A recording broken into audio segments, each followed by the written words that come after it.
Good morning. How you guys doing? My name is Sunny Akhigbe. Welcome to A Boy and His Dream podcast, episode number 5. I have a special guest in the house today. Nick is in the house. How you doing, sir? I'm good. Nick is a graduate of Dayton University, Ohio, and a successful family man. Yeah. A very successful family man. It depends on what day you ask my wife if I'm a successful family man. Sonny, I'm going to bring you home with me. You can say that any day, man. I like that. Do you have a good sense of humor? I love this man. And one other thing you need to know about him, he's successfully working in a very successful financial company, a founder of ABC, nonprofit foundation here in Chicago, giving back to underprivileged children. I mean, he's into sport. He loves God. I mean, he loves giving back. This is a man that you want to emulate, the man that you want to model. I mean, dude, your positivity is contagious. You know, I just want to welcome you to this podcast. If you don't mind, would you want to tell us a brief about what ABC is all about and why we're here today? Yeah, no, absolutely, Sonny. I appreciate you having me on. I know we've done some work together in the past, and what I love about you is you use your platform for good. Because there's a lot of people that have a platform, they have a voice, but they're not using it for good. So I really respect that and appreciate that about you. Thank you so much. So, Nick LoMaglio, LoMaglio, if, that's how they say it in the old country. Family's from Sicily originally. I was born, raised on the south side of Chicago, about as far west, south as you can go in a neighborhood called Beverly. I went to Sutherland Elementary, which is part of the Chicago public school system for kindergarten through 8th grade. Then I went to St. Rita High School, which is on 79th and Western. And then to your recognition earlier, I went to the University of Dayton in Ohio and graduated.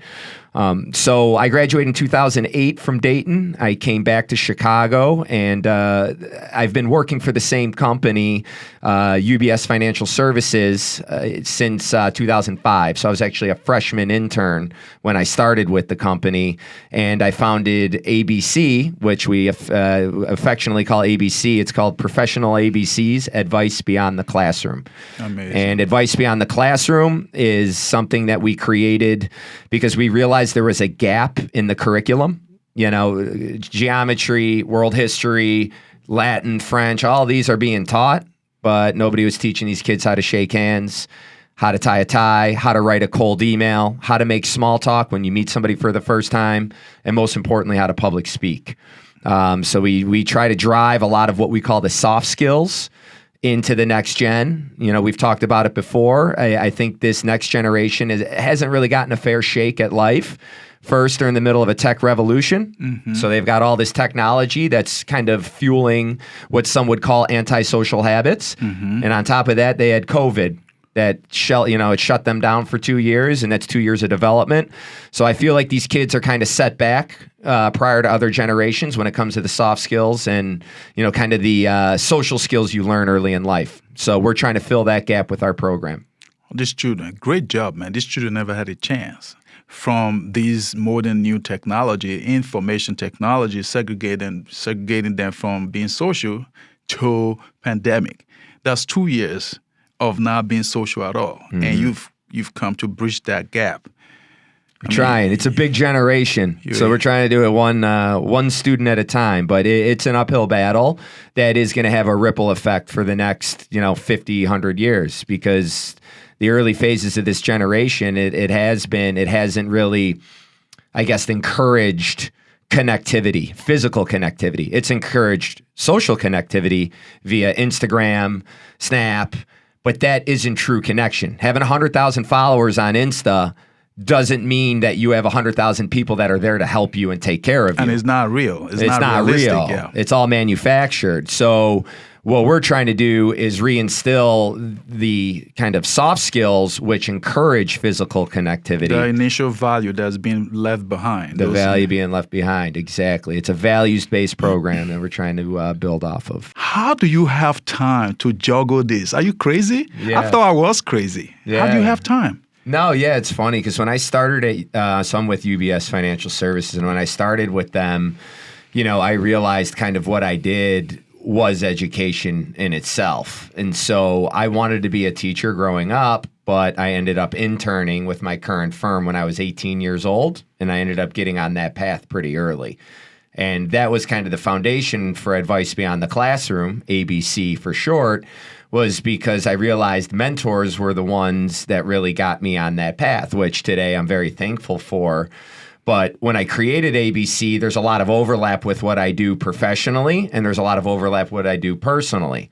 So I tell people, whenever you're trying to put together like an extracurricular or a hobby beyond your primary revenue, the primary source of money, make sure it's almost like a Venn diagram. Wow. If you have 1, 2, 3 passions, make sure they somehow overlap. Because if you have a passion over here and a passion down here and a passion up here and there's no overlap, you're going to find yourself spread too thin. And then you're not going to give attention to the right ones, or one's going to fall by the wayside. But when all your passions and your professionalism, your professional service, whatever you do, when there's an overlap, it makes it a lot easier to juggle it all. It makes sense. Because each entity feeds itself. It makes sense. So what you're technically saying is that you also want to have a financial strength before you're able to give back as well. Exactly. So you cannot just want to create nonprofit, wanting to give back when you don't also have a financial capacity to be able to do so. Dude, you're such a genius. Okay, tell me something. I want to know about what is it about ABC? What is it about ABC, and what exactly are you guys currently doing right now, given the fact that there's a lot of problems surrounding our youth in Chicago? We're focusing on our community for now, Chicago. What is it you guys are doing, and why? Yeah, no, it's a great question. So in 2012, I went back to my local high school, which is St. Rita, 79 Southwestern. And the kids were asking me, it was a career day thing. And so they started asking, like, well, what do you do? And I'm like, well, I work with the stock market. And half the class fell asleep. They're like, this is boring. And I get it. They're kids. They're young. It doesn't make sense. So another kid asked, well, how did you get to where you are? And that was a story. And that got their attention. Because then I started talking about, well, I had to network to get in. And then I got an internship. And then when I was inside the company, each year I met with somebody different and built a network inside the company. And then I graduated. And then I got into a program. The story drew the kids in. And I realized they're not teaching how to do that in traditional curriculums. So we call it Advice Beyond the Classroom, ABC for short, because it's really simple. We're teaching you how to shake hands. We're teaching you how to follow up. We're teaching you how to network. We're teaching you how to public speak. If you can figure out how to public speak and you're comfortable with it, having a conversation with somebody is really easy. Those are special skills. It's special skills. And those skills are not being even taught right now. They're not being taught. You have a communications class where you speak once at it, you give a presentation, but we're implementing it on a regular basis. Would you say those skills are what are lacking right now in our children? Yeah, public speaking is going by the way of Latin. It's a dying language, and it's a dying skill set. Public speaking is more feared than death for a lot of people. They would rather not public speak. That's how bad, the anxiety is around it. So I force these kids to get way outside their comfort zone. And the further outside your comfort zone you go with these skills that are actually needed in the real world, the better off you're going to be down the road, because it ends up instilling confidence in other areas of their life. Okay. So this your program is designed to actually target underprivileged youth in our neighborhood. Yes. Are these children mainly white demographic or every kid? So when we started the program, I kind of went around to every school I could. I was like the Pied Piper. I was knocking on doors. I want to open it. So I started at St. Rita. And St. Rita is what I would call a very diverse school from the standpoint of you got kids from kind of all over the South Side, Western burbs. It's kind of a melting pot. So I had kids that range from back of the yards all the way out to some of the nicer suburbs in like Naperville. So children, all over, from all race, all over. This program is more. It's not the underprivileged. Yes, I want to go, and we're targeting that, and we're bringing that in because those kids have a skill set that can't really be taught, and that's grit. If you're familiar with that term, grittiness is not learned; it's experienced. Yeah. So the reason why I like going after, trying to bring in a lot of these kids that might not be as polished as some of the other kids, is they have real life experiences. They have real hardships that they've kind of gone through. Yes. So they have more life experience than most adults do, some of these kids that are coming out of these more underserved, tougher neighborhoods.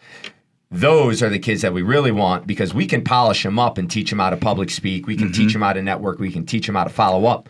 We can't teach them the grittiness that they've learned either on the streets or just in their home life in general. By being surrounded by negative and stuff like that. And also you think, I think what you're saying right now, this is what I'm getting from what you're saying is like if we're able to like prepare these kids ahead of time, ahead of what's ahead of them in future, they'll be able to present themselves. So it's in presentation. Absolutely. So you're treated and respected based on how you present yourself. Absolutely.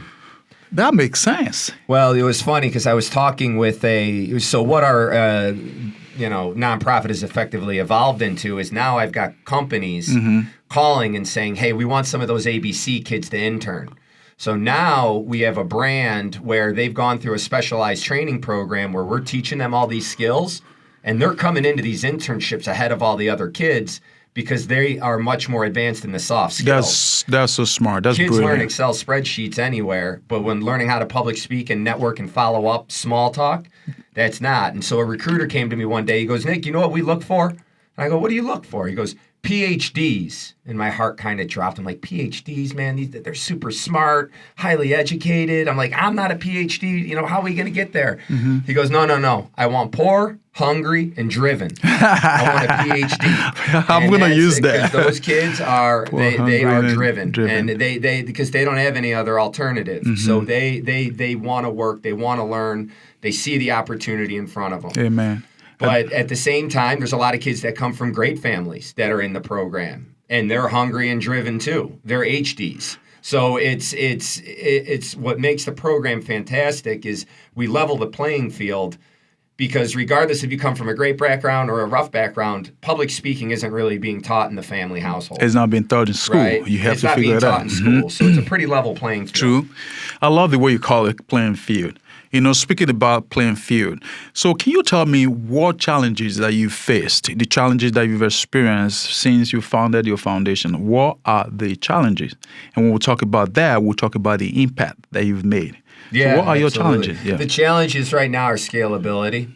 So I am kind of the program, the teacher. And so we're in 3 schools and I've plateaued. So now what we're doing is trying to figure out how we can kind of create this curriculum and then bring in other mentors to bring this program to other schools. Because I've gotten multiple calls from other schools that want to be in the network. Okay. Because you got to realize what we're creating is an ecosystem. Okay.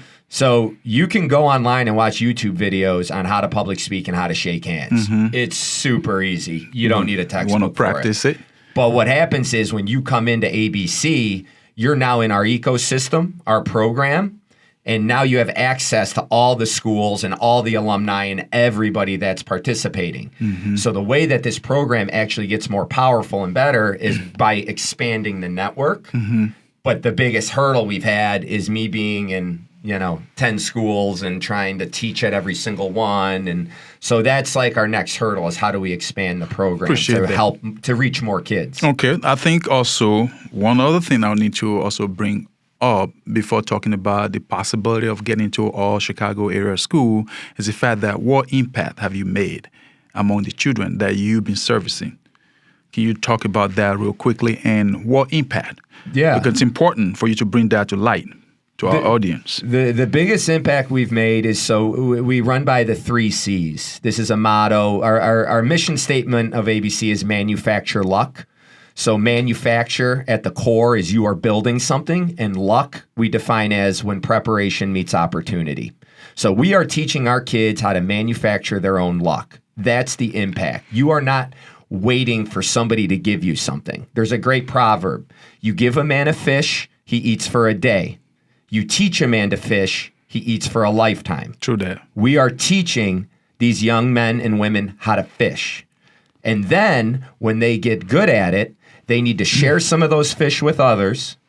And then most importantly, they need to teach another kid, either the generation after them, the generation with them, they need to teach them how to fish too. It's a pay it forward model. How many children have you impacted right now? If you have to give a number. 10 years ago, so we ran the numbers between the alumni of all the programs over 10 years. Remember, we've only been in 1 to 3 schools over the last 10 years in succession. I would say about 1,200 kids have come through. But now we're getting referrals in where a parent will say, hey, I heard you have this program. Can Jimmy or Sally come into the program? And then we'll say yes. So we have a one-off opportunity for kids to come in, even if they don't attend the schools. Appreciate that. Seems like it's pretty much, very, very effective. And then I wonder, what kind of help do you need from the community right now, especially at Chicago area school? Do you understand the fact that in the coming year, behavior is going to be worse? I mean, I'm talking about poor behavior among our youth is going to be worse because law has been kind of like loosening up. It's going to get worse. I think your program is highly needed in Chicago area school. What kind of help do you need right now for your program, for you to be visual in all schools? What do you need? How can we help you? I think the best way to scale and really get the word out and bring people into the network is something that we're currently exploring right now, is we are going directly to other nonprofits that provide some type of service or opportunity to youth, underprivileged youth, whoever it may be. And then what we want to do is host workshops and partner with those nonprofits. So there's a school called Urban Prep down in Englewood. I would love the opportunity to partner with Urban Prep, bring our curriculum in. We'll host an entire session, a 5-hour session, and we'll do a condensed kind of classroom on what we're teaching. The bigger thing would be expanding into actual schools, and where we do the 9-month sessions where they're meeting once or twice a month for 9 months throughout the course of the year. That's going to take a little bit more legwork because we need a lot of people that buy in from the school standpoint. That's alumni, that's the principal, that's the president of the school, that's the teachers. We need to have buy-in to really roll this program out inside of an actual school. So what we're trying to do right now is find other 501c3s that are serving the youth and want us to come in. There's no cost. We don't charge our students. We're not charging a nonprofit for our services. Again, we operate on the pay-it-forward model. Whatever we teach you, please just pay it forward to the next person that might not know. I appreciate that. Speaking about no cost, so it's a no cost value. So I was going to bring that up. Given the fact that budget is always an issue in the Chicago city and its public school system. So I was wondering if someone would have called you to provide your services. How can they afford you? You just said that your program is free. It's free. So if it's free, how do you fund it? Well, that's where the generosity of donors, private donors that want to make an impact. So there's 3 ways you make an impact. There's time, there's talent, and there's treasure. Your time is you're just putting in the effort. What do you need me to do? You need me to coordinate things. Your talent is, hey, you need me to come speak at an event? That would be great. Or your treasure, that's the money. All 3 of those are equally important. People think treasure is the most important. Money is important. Money is a tool, but your time and talent are equally as important, because I'd argue time and talent are actually more valuable than treasure. But we have a lot of donors that donate all 3. And so we have private donors that are funding our entity. We are in the midst of a capital raise, so we're always looking if there are private donors that are interested in funding educational-based nonprofits that are geared towards the next generation, specifically focusing on the soft skills of life. I'd argue we're probably one of the best nonprofits in the country for that. So if there's anybody interested in helping, I had to put that commercial in. We would be happy to bring you aboard. That's amazing. That commercial is going to cost you $5 now. Pay it forward, Paying Sonny. it forward is good, and it's always good to pay forward. My last question to you today is the fact that if I want to donate, how do I donate? Where do I find you? Is it in the website? Is it in the IG? So advicebeyondtheclassroom.org. So we're a fully registered 501c3. So we're federally and state tax exempt. There's 2 different ways. There's people either give cash, check, or securities, investments that are appreciated.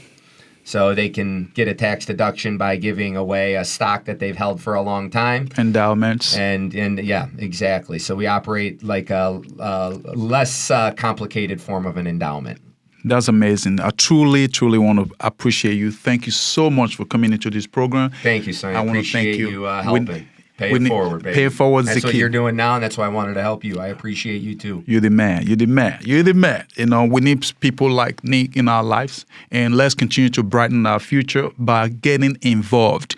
And today, this is the end point to our episode number 5.